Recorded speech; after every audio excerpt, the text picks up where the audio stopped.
Friend, यह एक सच्ची घटना है जो बिहार राज्य के जहानाबाद डिस्ट्रिक्ट के मखदुमपुर बाजार स्थित पटना गया NH 83 के किनारे का है, जिसमें एक 3 महला बिल्डिंग जो है वह अचानक भरभरा के गिर गया है।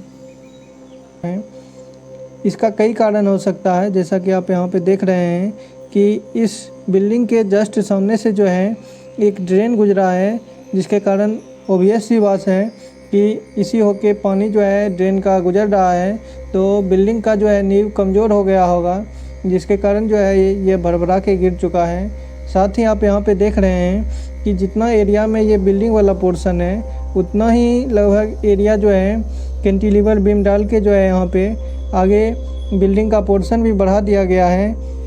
और इसका जो है कैंटिलीवर बीम जो अभी है वह टेपर टाइप में देना चाहिए, जो कि सीधे बीम को जो है आगे बढ़ा के जो है इस पे जो है कुछ ब्रिक वर्क भी आगे कर दिया गया है बिल्डिंग में। साथ ही जो है यहाँ का जो फाउंडेशन जो दिया गया है वह भी जो है या तो आइसोलेटेड या पाइल फाउंडेशन देना चाहिए, या एरिया कम था तो यहाँ पे जो है राफ्ट फाउंडेशन दे सकते थे अगर बहुमंजिला बिल्डिंग बनाना ही था तो। ऐसे ही बिल्डिंग के सामने से यहाँ पे जो है ट्रक गुजर रहा है हाईवा, तो सेम टाइप से जो है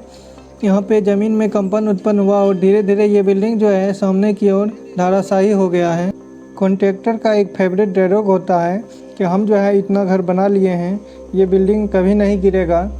तो आप जो है इस बिल्डिंग को बनाने वाले कॉन्ट्रैक्टर से बात करिएगा कि आखिर ये बिल्डिंग क्यों गिरा है। जितना एरिया में जो है, जैसा कि आप देख रहे हैं कि जितना एरिया में बिल्डिंग है उतना ही एरिया में जो है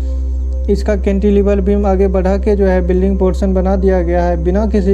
इंजीनियर के संपर्क में आए हुए, बिना किसी डिज़ाइन का जो है इसके और आगे बढ़ाया भी है। तो सामने में जो है एक भी बीम का सपोर्ट प्रोवाइड नहीं किया गया है, जबकि अगर सामने से भी अगर 2 कॉलम प्रोवाइड कर दिया जाता सपोर्ट के रूप में तो शायद ये बिल्डिंग जो है आगे की ओर नहीं गिर पाता। यहाँ पर डेप्थ ऑफ फुटिंग भी जो है थोड़ा ज़्यादा होना चाहिए, जबकि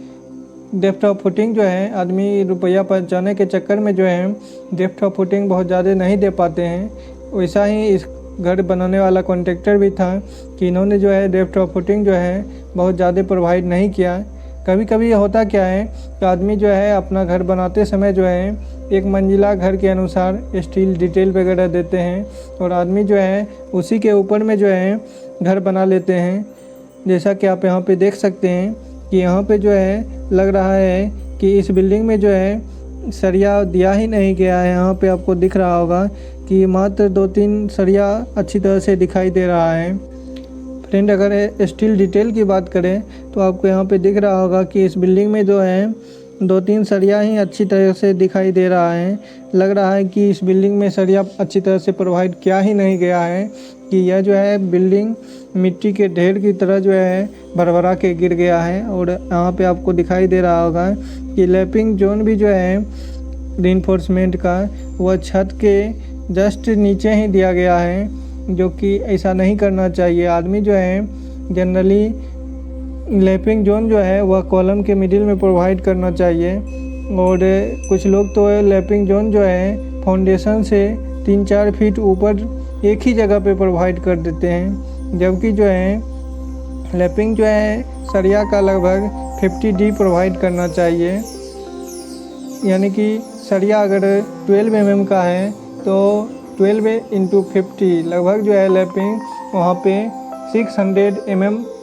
प्रोवाइड करना चाहिए, लेकिन आदमी जो है उतना प्रोवाइड नहीं करते हैं। लैपिंग जो है एक ही जगह पे प्रोवाइड कर देते हैं, जबकि लैपिंग अल्टरनेट अगर 4 सरिया है तो 2 सरिया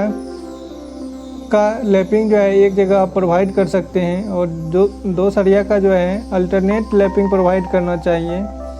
जबकि आदमी वैसा करते नहीं हैं, जिसके कारण जो है इतना बड़ा नुकसान हो चुका है। आप यहाँ पे देख सकते हैं कि यहाँ पे जो है बिल्डिंग का न तो प्रॉपर कनेक्शन है और न ही जो है इस बिल्डिंग का प्रॉपर फिनिशिंग किया हुआ है, और एक भी जगह जो है आपको दिख रहा होगा कि कॉलम भी जो है वह स्ट्रेट नहीं है, देख रहे हैं आप जैसा कि। तो फ्रेंड, अगर आप अपना घर बना रहे हैं तो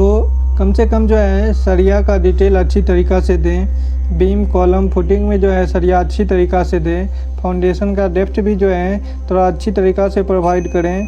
ताकि रुपया जो लग रहा है उसमें बर्बाद ना हो और किसी प्रकार का जो है जान माल की क्षति भी ना हो। अगर आप अपना घर बना रहे हैं तो आप जो है किसी एक्सपीरियंस इंजीनियर से सुझाव लेके ही घर बनावें। साथ ही जो है अगर आप जितना महल का बिल्डिंग बना रहे हैं पहले से डिसाइड कर लें कि हमें जो है इसके ऊपर इतना महल का बिल्डिंग बनाना है। ये नहीं कि पहले आप स्टील का डिटेल एक महला बिल्डिंग का दे दें और बाद में उस पर 4 महला बिल्डिंग बना लें, तो स्वाभाविक है कि वह बिल्डिंग जो है कोलैप्स कर ही जाएगा। साथ ही जो है अगर आप घर बना रहे हैं तो जिस ज़मीन पे आप घर बना रहे हैं उस ज़मीन के सॉइल का बियरिंग कैपेसिटी जो है जांच करवा लें कि आखिर इस बिल्डिंग का क्या बियरिंग कैपेसिटी है। उसके बाद ही जो है आप उस बिल्डिंग पे उस ज़मीन पे जो है बिल्डिंग बना सकते हैं, क्योंकि हर एक सॉइल का बियरिंग कैपेसिटी जो है अलग अलग होता है।